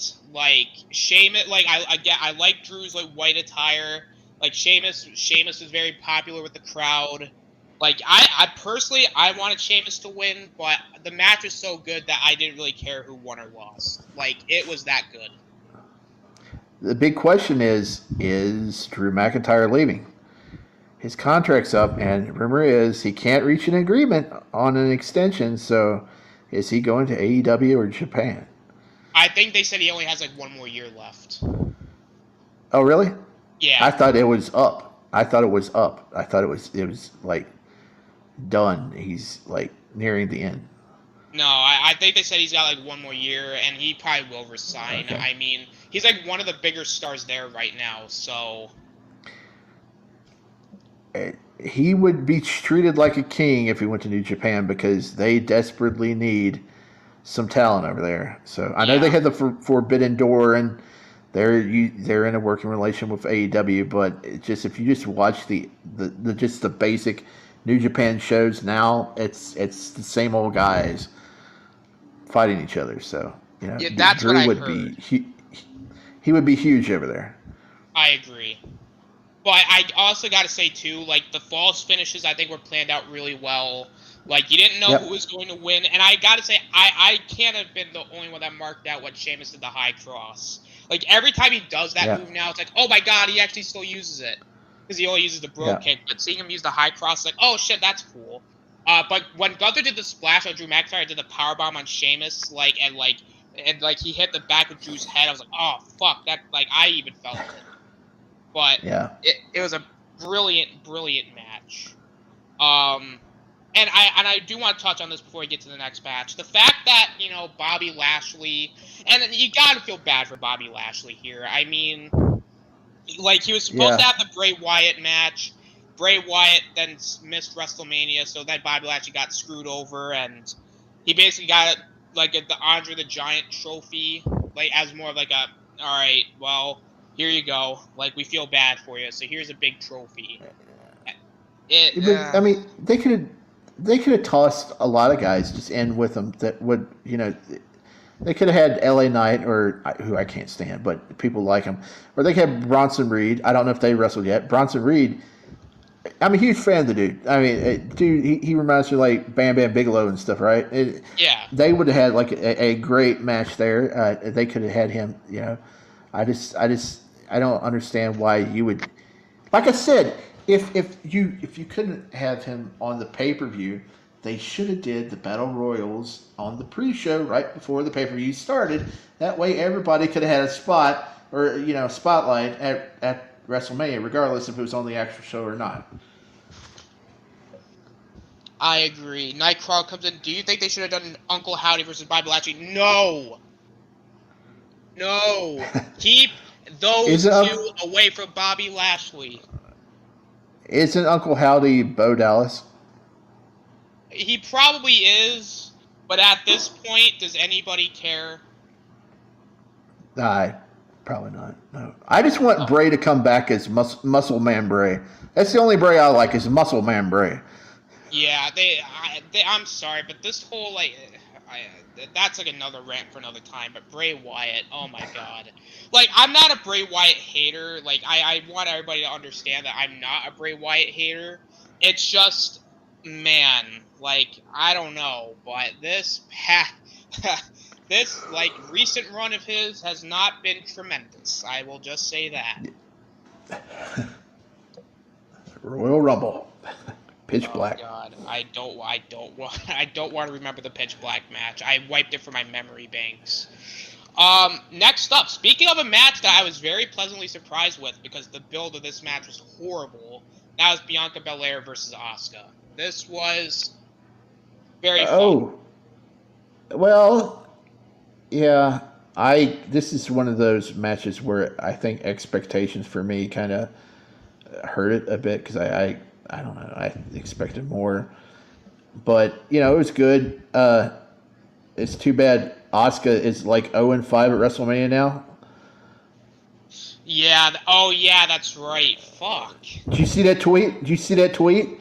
She was like, maybe I should go back to Japan, or maybe I should raise hell in the women's division. So, and it got a ton of like retweets and likes. I mean, we're talking up in the 25,000 range. I don't know. I don't know. There's rumors Kyrie might be coming back. I don't know if they'll have them team up again or maybe face each other, but it's just they need to give her a win at WrestleMania at least once. Yeah, like honestly, I thought tonight was gonna be where they did it, because it's like, what else can you really have Bianca do as champion? Well, unless they're gonna have a rematch down the line, because maybe that's why they didn't have Asuka win, because the build hasn't been tremendous. And the match was fun. I liked it. Maybe I liked it more because the build was because I know the build has been terrible, but it wasn't the best match of the show. But speaking of streaks, I mean, Asuka's 0-5, but now Bianca's like 3-0, isn't she? I believe so, and like 3 big like women's matches too. Because you had the one with Sasha, one with Becky, you had the one now with Asuka. I'm curious to see. Maybe she's the next Undertaker. Maybe. Yeah. Oh, down note. I don't know if you heard about the little girl that was dancing with her during the intro. Yes. Her mother passed away yesterday morning, and yes, and she said she wanted to come and perform on the stage, and they gave her a spotlight, and it was, once you find out about that, it makes it even more of a special moment. Wow. Yeah. No, I did hear about this, and yeah, that is terrible to hear. I mean, it's it's just great that they did that for her. I think WWE's good. They're good. I think sometimes Stephanie puts her foot in her mouth about, great moments like that is the best form of advertising, but still they're pretty good doing that for kids and stuff. And I agree. It was very good. Yeah. I like the entrance. Like, most of the entrances for the show was very good. What's up, Deshaun? Deshaun's like, hashtag justice for Cody. Also, hey, guys. Yep. What's up, Deshaun? What's up? Yeah, but Bianca retains. I thought it was enjoyable. Maybe with a better build, maybe their next match will be better. Just hopefully they have a little bit more to it. And then, of course, the next match, again, Miz came out, and Miz and Dogfather Snoop Dogg, I got so many questions about this segment. So many questions, because it seems staged, but we're hearing that it might not have been. So I'll let you recap. So basically what happened is, like, Snoop's like, hey, Miz, you should do another open challenge, and then Miz like, no, fuck off. No, we're not having this. Like, you ruined my thousands of dollar suit. And then Snoop Dogg's like, well, you're gonna have an open challenge anyway. Then Miz is like, what the hell? And then, of course, WWE superstar Shane McMahon came out to a big pop, which, I wonder if he booked the match and how much he paid himself after that Royal Rumble debacle 2 years ago. Oh, God. That Royal Rumble debacle still... This is shit that I try to wipe away from my memory, because... I think I'll just cut myself an $8 million check for this little match here. Meanwhile, everybody's like, God damn it. Like, I swear to God, the final 4 in that match was literally Brock Lesnar, Drew McIntyre, Shane McMahon, and Bad Bunny. What in the fuck? God, and he got paid more than anybody. He got paid more than anybody, didn't he? Well, Brock might have got paid more, but $8 million. God. I just have nothing left to say. I'm gonna keep some comments to myself. So Shane came out, the bell rang. I was like, wow, this is pretty random. Did Vince book this? And then next thing you know, a minute in, Shane tore his quad. Yeah. Supposedly. That's what Triple H said, but I don't know. I don't know, because it just seems, I mean, how did Miz know to get in position for the rock bottom that came up afterwards? I mean, it just seems like something. I don't know. I I don't mean, know. it maybe was. It was very confusing. Snoop Dogg channeled The Rock and did a rock bottom, punched him in the But he face. gave him two out of nowhere punches. That's what looked real. But then Miz moves into the rock bottom position, so that makes you kind of think, well, maybe that was supposed to happen somewhere else after the match. Maybe, I don't know. Maybe. But so he does the people's elbow, the very slow people's elbow. One of It the was greatest great people's- though. It was. It's honestly one of the best people's elbows I've ironically ever seen. Yeah, it was a something of a segment. It was very random, but I did not hate it. It was very. I liked it. Yeah. I hope these two host every year from after this, because this is that was great. Both. I mean, the Pat McAfee stuff was whatever, but those two have charisma, and that was a great segment. And maybe they could have a real match next year, Snoop and Miz. It would be very interesting, very random, but honestly, I would be down for it. Yep. Alright, so it's time for the co-main event, and this is where the first rant's going to come from. It's Edge versus Demon Finn Balor. Now, before I get to the rant, I have to say, Edge's Slayer entrance was pretty sick. Like, And then Russell Crowe. yeah, but you know what, though? Like, say what you will about Edge. Edge is like an all-timer for me. Like, I genuinely like him. Like, I want to like him, but I watch his matches. He just never really connected for me for some reason. I mean, I like him. I like his persona and stuff. I love his theme music. I liked him on Vikings. He was great on Vikings. I think he's one of the better wrestler actors.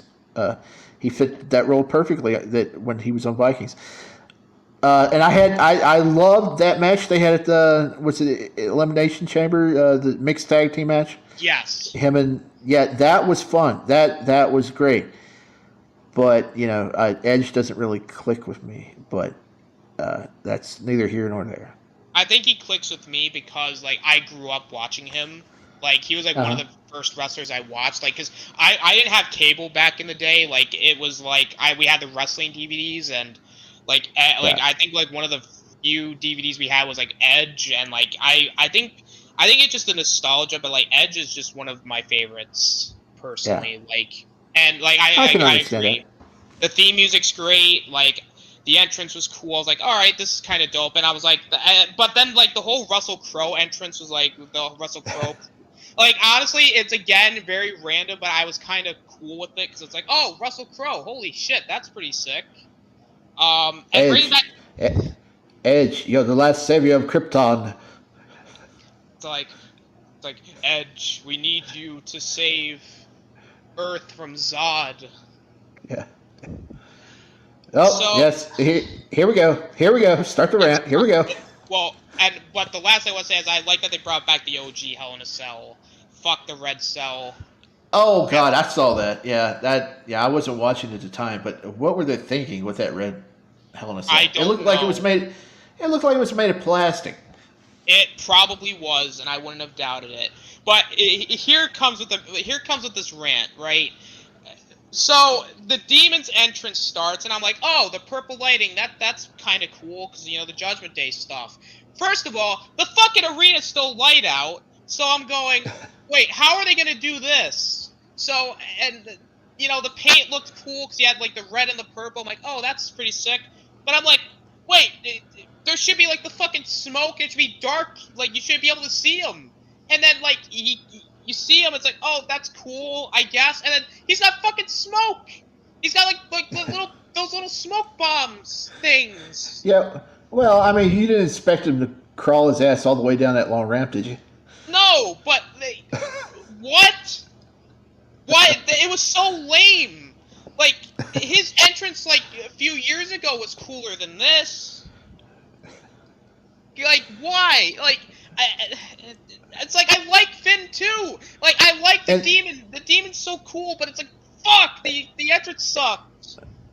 Yeah, well, the paint wasn't great either because he had Finn Balor written on his back. I was like, what? Yeah, like, I mean, I like the front with, like, he was blending the purple and the red. I was like, oh, that's cool. Then I saw the back. I'm like, what? Why? What, huh? Maybe not everybody knew who he was when they tuned into Peacock. So they're like, oh, that's Finn Balor. See, it says Finn Balor on his back. And then he had, like, the mohawk thing, which was like, sure. And then we get to the match, and look, maybe it was just me. I had, like, more expectations for it, but it was just. Why? Why? What? Why? How many Hell in a Cells is actually good? I mean, there's some good ones, but the majority, Hell in a Cell effing sucks most of the time. I don't understand why they keep bringing that match back. It's not good. If you're not going to go to the outside, climb up on the top, why do it? Why do it? It ain't good. I mean, it should at least have blood, but no, we can't have that. Well, Finn did bleed in this match, to be fair. Even if it was. Did you see his head? Yeah. Did you see his head? Oh my god. You know what?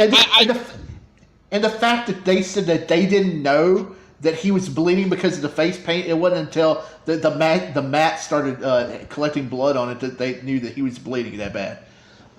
And I have to say this: you got to give respect for Finn to, like, continue. Like, if you see, like, the after photos with, like, the gash in his head, props. I got to give him respect for that. Like, holy shit. But I'm watching the match, and it's like, fucking Finn is no-selling, and I'm like, oh, okay, yeah, sure, the demon, like, yeah, he's stronger, I guess, but it's like, but then, like, Edge is also no-selling. I'm like, huh? What is happening?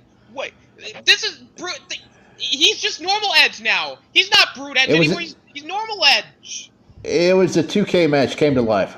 It was. It's literally just them spamming, like, weapon shots, and, like, then Finn does, like, the sling blade, I'm like, and then he does the coup de grace, Edge kicks out, like, then Edge does a spear, and then Finn kicked out, and then, like, Finn does, like, another sling blade, and, like, they're just, like, hitting each other with weapons, and, like, I'll give him, like, there was, like, one cool spot with, like, the kendo sticks, and, like, Finn Balor, like, guy was trapped the kendos and, like, Edge with the drop kick. I'm like, oh, that was kind of cool. And then, like, like, of course, like, the demons, like, no selling. It's like, wow, this is the Fiend, but kind of better. But, you know, again, I'm not a Bray Wyatt hater, I swear. At least the match was better than the last WrestleMania I had watched, where Edge and Randy Orton had that hour-long Falls Count Anywhere match. God, that was so boring. That might be the worst match I've ever saw. It wasn't the worst match I've ever seen, but it was very disappointing. Because I like both guys, and it could have been better. But thankfully, they had a better match later. Like, I think it was like a month or two later. The greatest match of all time. Yeah. Okay. So then the only, like, one of the few highlights of this matchup, you have, like, Finn, like, has, like. No, so, actually, no, like, and then Edge went through a table at some point, I'm like, oh, okay, and then it's like, then Finn, like, has, like, Edge set up on a table, and then, like, Finn just randomly just, like, he just starts crawling up the wall, like, of the cell, which I was like, oh, I mean, yeah, I mean, he's the demon, so, I mean, he does demon things, like, he does the coup de grace off the cell wall, and then, like, he misses, and, like, and I was like, oh, fuck, that looked brutal, even for Finn, like, it looked like he broke his leg. So then the match happens, Edge hits him with the concerto, and I'm thinking, well, if this is the demon, Finn's kicking out, right? Nope, he loses. And I was like, yep. Really?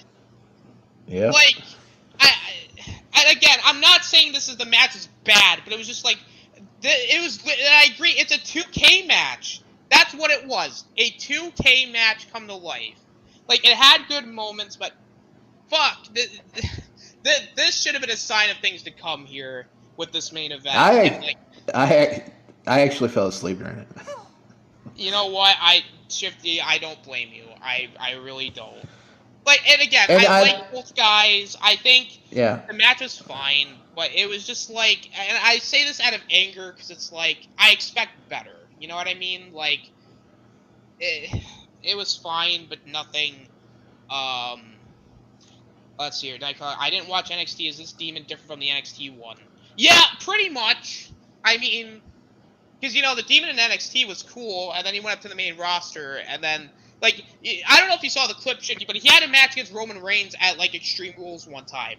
Like, I shit you not, and this could be another rant, too. Like, you fucking have, like, so Roman and Finn are in this match, like, the Usos come out, and then, like, you know, Roman spears Finn through the, like, barricade, and then, like, he's laying on the ground, then all of a sudden, you know how at the beginning of his entrance, like, the heartbeat starts going? Is this where he convulses? Yes! he convulses, and then his theme starts playing. He drops kicks Roman through a table. There's a shit ton of smoke. Then he climbs up the top rope, and then the fucking top rope breaks. What? I shit you not. The top rope broke, and then Roman speared him and won. Okay. I guess God wasn't happy about the Demon having a comeback like that. No, I guess Triple H was just like very pissed off at Finn that day, so he was like, "Fuck you, Finn! No way, that ain't happening, Oos." And then, well, like, at least they didn't send Miz and John Morrison's zombies out to eat them. Oh my God, that's another. Oh Jesus.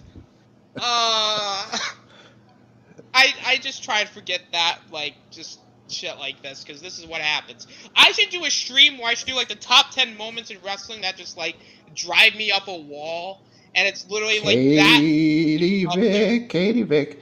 No, not that. No, not that Katie Vick stuff. No. Oh, shit, not Katie Vick. Oh, no. So, then... Fuck, and then they did the Hall of Fame thing, which is fun, which is cool. I mean, well, yeah, but poor Muda, he spit his spit too early. Yeah. His mist, yeah. Like, and seeing Great Muda there was awesome. I mean, Great Muda, one of, like, I'm very, like, I know a little bit of Great Muda because, like, I had that Sting DVD where, like, he was part of a couple matches, but. And I know who Great Muda is, and, like, I've seen, like, a few of his stuff as well, and I think he's really good. Like, and seeing him being in the Hall of Fame, I think is very well deserved. Stacy Keibler being in there, that blue dress, I'm telling you. Hoo-hoo. Yeah. What they should have did for his entrance to the Hall of Fame, I don't know if you ever saw it. Well, they had the entrance. The entrance is actually in the 2K games, where his manager or somebody comes out with, like, a little rock or something.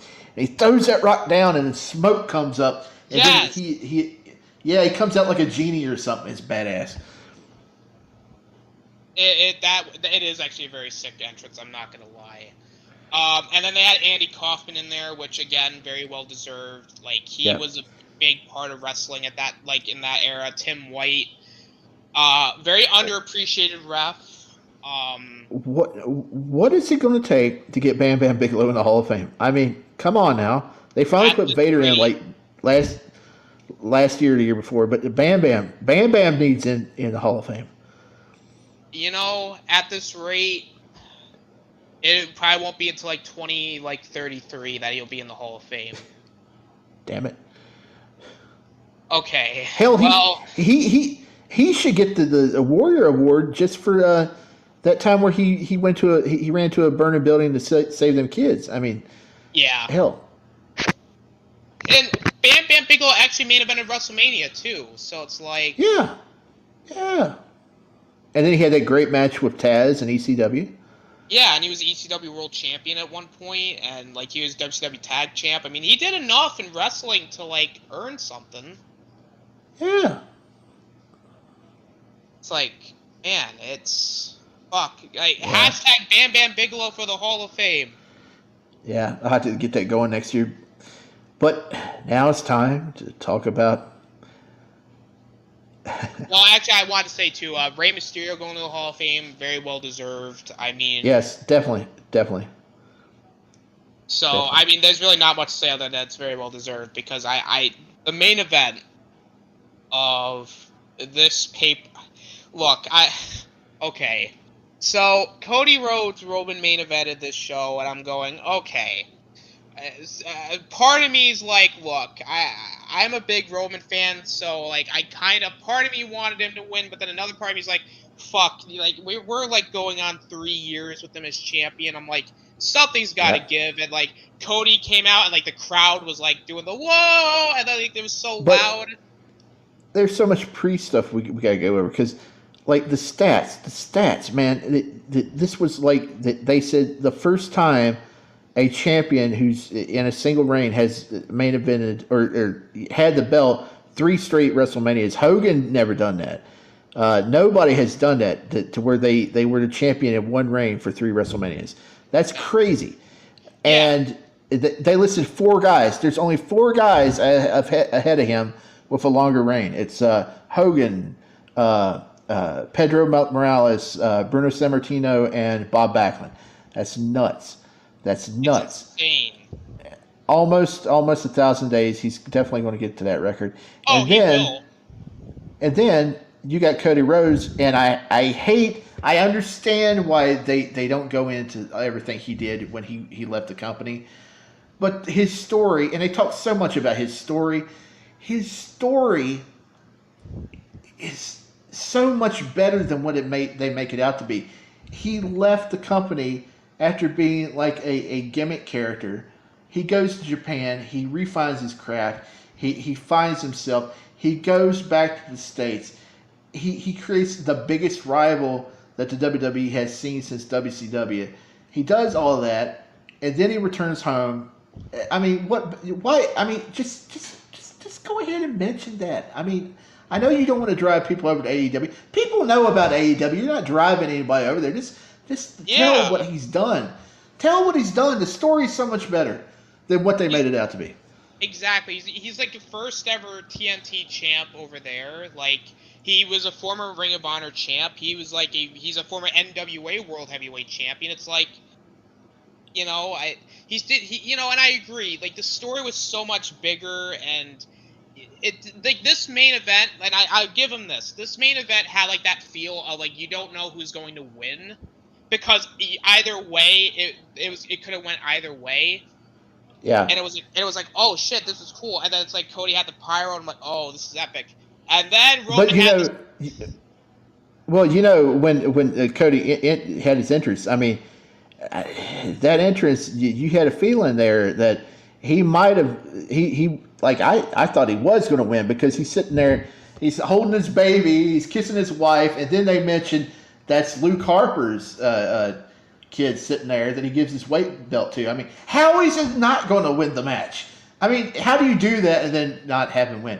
But, you know, they flipped the script on us there at the end. But before I give it back to you there, I can't say enough about, I don't know who it is. They got the new female ring announcer. She killed it. She killed that announcing job. That was, I got goosebumps. Great. I don't think I mean good stuff. It's great. I agree. So you had a lot of great stuff leading in, like Cody, the entrance, and I like him with his baby and his wife, and giving the belt to Brody Lee's son. I thought that was cool. I think -10. That was cool. And then the fucking piano's hit, and I'm like, oh shit. Like, this should have been the first indication that maybe Cody wasn't winning. And then Roman came out with red boots on. I'm like, oh fuck, that should have been second indicator number 2. And then Roman got more pyro, so that's indicator number 3. He should have came out wearing those Mega Man boots that everybody, all the rappers and stuff have been wearing. Those red Mega Man boots. Yeah, he really should have. I mean, Seth did it earlier, so did it like a few weeks ago. Oh, he did? Yeah. So I was like, man, Roman should have came out with those. But then again, that might have made it more powerful. I missed that. We get to the match, and it's like, it was like really back and forth. Like, you didn't know, like, it was, like, then you had the Solo Sikoa interference, and it was like, oh shit, like, you know, this could play into the match, and like, they did so many things to make you believe Cody was going to win. Like, you had him like kick out of like the Superman punch, the spear. He broke out of the guillotine. Yeah. And then like the ref goes out. I'm like, fuck, no, not the ref bump, not the Roman ref bump.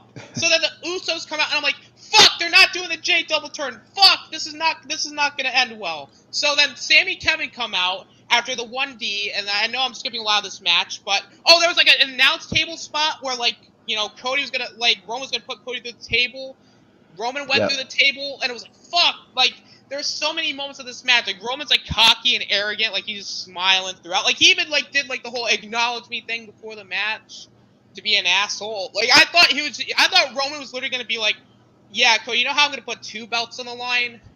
Yeah, I think I'm just gonna put the 1 belt on the line, just, you know, because I just don't care.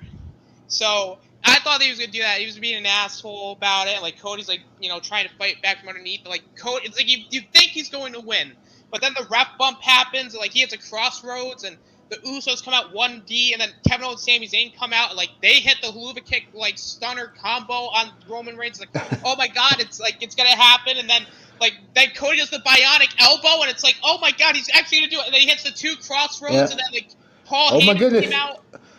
Oh my goodness, baby. The bionic elbow.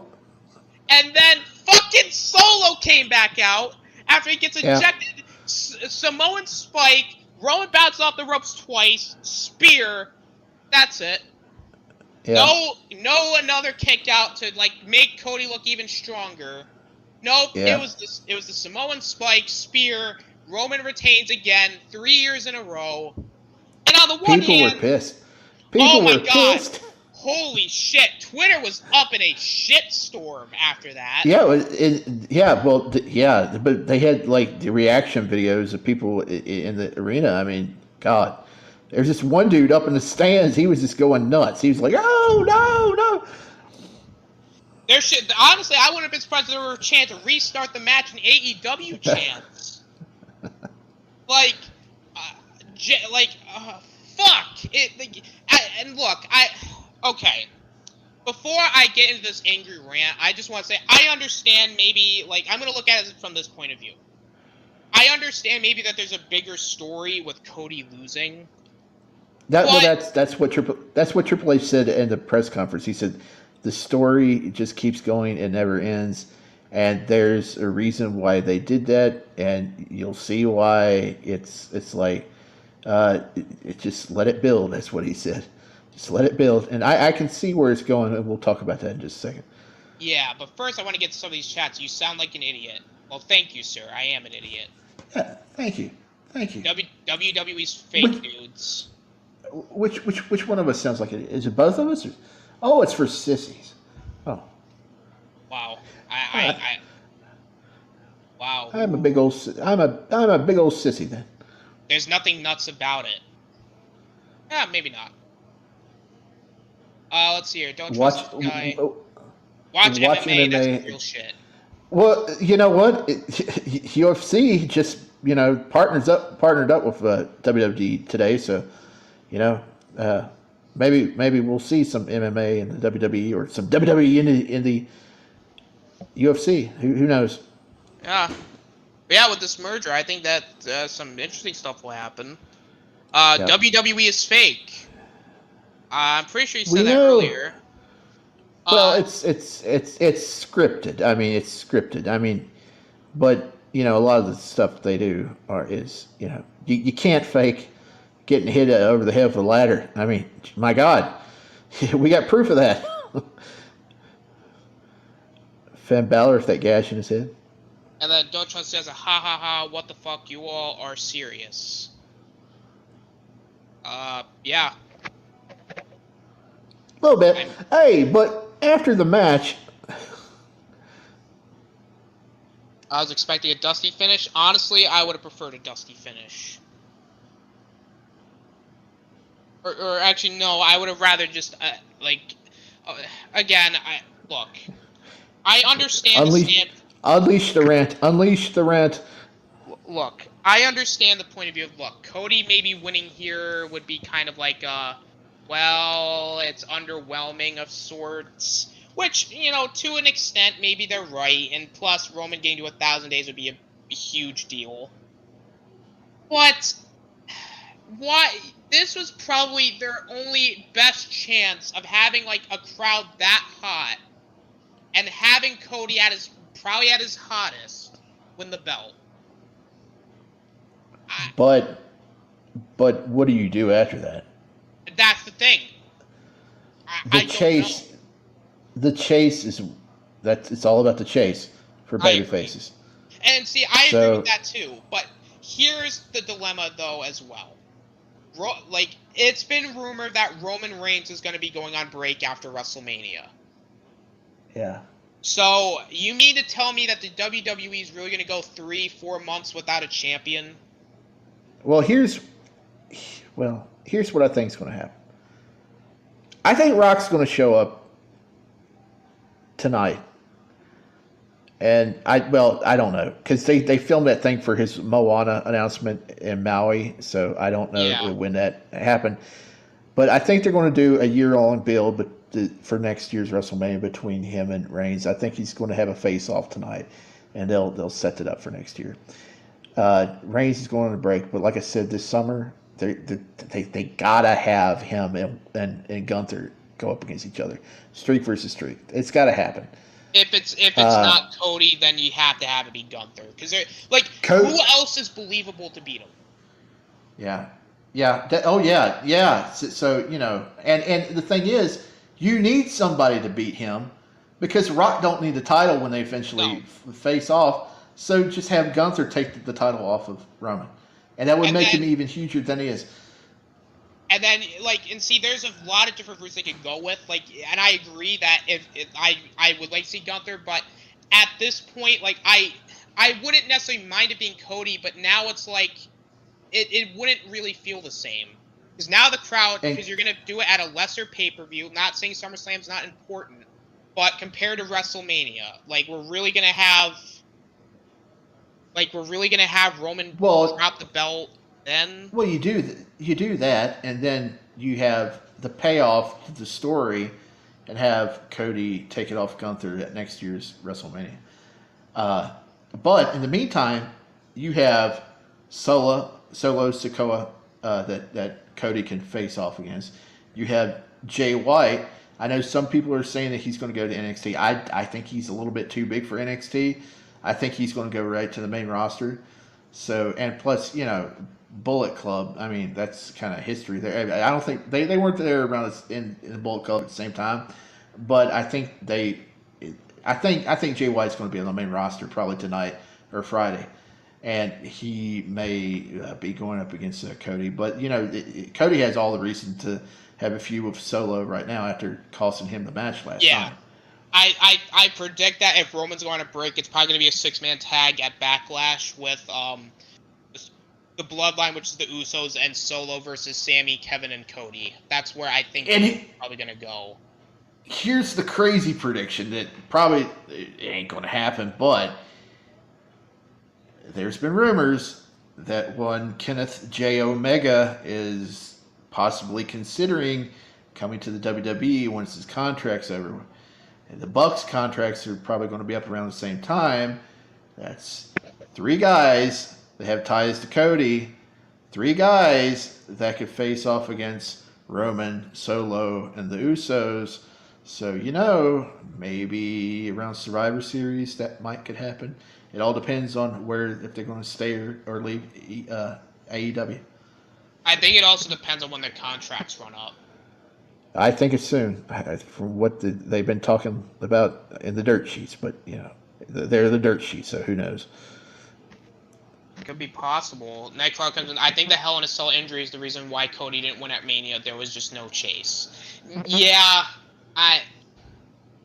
but the Hell in a Cell, well, yeah, I mean, I'm not saying I don't understand that, but I don't know. I feel like the Hell in a Cell injury kind of elevated Cody a little bit. To have him win Hell in a Cell against Seth with the torn pec, I thought that would kind of make him a bigger star. How about Randy Orton when he's healthy, or Seth Rollins? The problem with those is that they're the way too safe options, because you need to have somebody beat Roman who's going to carry the company for a long period of time. Randy Orton, as much as I like him, he's not I don't want to see him beat him, because he's not. How do I put this? I just don't think he's gonna it's not gonna elevate anybody. And Seth Rollins, it's there's a story there and he's over, but it's that's a way too safe option. Now, personally, I like what somebody said is like maybe wait until Braun Breaker is like in a big is like you get him pushed enough to where like he's believable to beat Roman. That way you have him beat him, become a big star. But right now it's like do we That would really be want to too go? long. Yeah, exactly. It's like, do we really want to go another year or two with him as champion? No. I think right now the safer bets are Gunther or Cody. I kind of think that should be the case. The entire elite in WWE would make AEW look so bad. This is going to be so crazy. It's going to be so crazy. Their video game got delayed again because supposedly Fight Forever was trademarked by some other indie league. GCW. So it's going to be delayed again probably, right? There's a good chance they've already removed CM Punk from the cover. If they bolt, oh God, there's so many guys on that game. It's going to be over in WWE, and not only that, the game's taken so long to be released. Cody's been at 2 WrestleManias, and he's still in the game. It's going to be interesting. Very, very interesting. But with that being said, overall, I think I agree Night 1 was better than Night 2. And when I say Night 2 was a disaster, I meant it as more of like, it didn't work as well as Night 1. And plus, the main event, I don't know. I just think the main events... I've seen way worse WrestleManias. Oh, I agree. There are worse out there. And I'd say, as a whole, was WrestleMania 39 fun? Yeah, I thought it was fun. You had a lot of great stuff. You had a lot of bad stuff. But, again, every WrestleMania has its bad moments, and every WrestleMania has its good moments. So, yeah. I mean, it was a fun weekend. It's just a shame that... If you had to pick 3 matches to somebody said, hey, give me 3 matches that I should go watch from WrestleMania, what would they be? If I'm just going to go off of the 2 nights, I would say watch the Charlotte Rhea match. Yeah. Watch the Kevin Owens, Sami Zayn, Usos match. Yeah. And then go and watch the Intercontinental title triple threat match. Okay. Yeah, I would say go watch that tag team match from the first night, Rhea and Charlotte, and then the triple threat for the Intercontinental title. Like, those are the 3 matches of WrestleMania weekend. The bottom 3 was, oh God, there was actually women's tag, Austin Theory, and just because there was probably the Hell in a Cell. I'm going to say the women's tag team showcase match.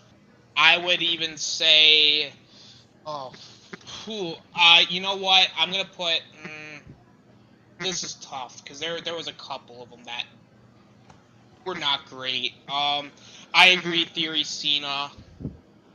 And you know what? I'm going to throw in the 6-woman tag match because while it wasn't really bad necessarily, it was just too long. Yeah. Yeah, that would be right after the Hell in a Cell for me. So, with that being said, yeah, I think we went about over 2 hours. I'm actually surprised. Yeah, it was fun. It was a lot of fun. It was very fun. And we can do this again for the Puerto Rico show. Oh, absolutely. We're gonna. I think we need to make this like a pay-per-view like annual thing where like every pay-per-view we just come on here and talk like that's until they raise the price to $50. And then I'm gonna be like, fuck it, I'm gonna find other means to watch it. Yeah. But maybe at some point we can get Jason Lee or somebody on here because I don't even think Jason watches it right now. But maybe we could convince him to give it a watch and join us in the conversation. We can get Shadowhunter in here too, man. This would be an epic panel, like talking some stuff. Yep. Hey BK, what's up? You think Jay White tonight on Raw? Maybe. There's rumors he's going to NXT, but I think he's better than NXT. I think he would be too much of a big fish in a little pond there. Yeah, I think he would. But I don't know. I think it would be very interesting to see how.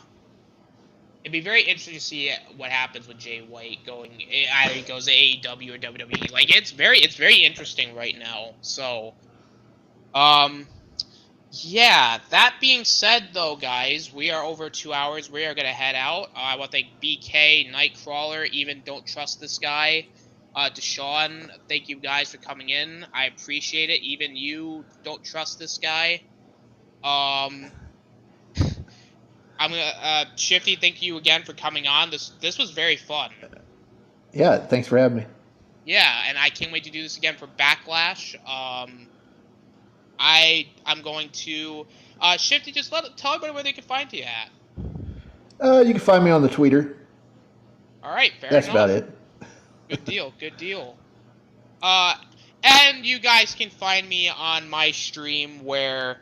No, you guys can find me on my channel. I do a bunch of stuff, whether it be superhero content, whether it be wrestling content, just whether it be all types of stuff. You can find me on the roundtables like Chaos Central. I'll be on there tomorrow night talking Bad Batch. And you guys can find me on. You guys can find me on the Hangout on Wednesdays. You guys can find me just everywhere at this point. So, guys, thank you for coming by. This is the Austinator signing out. Later. Peace.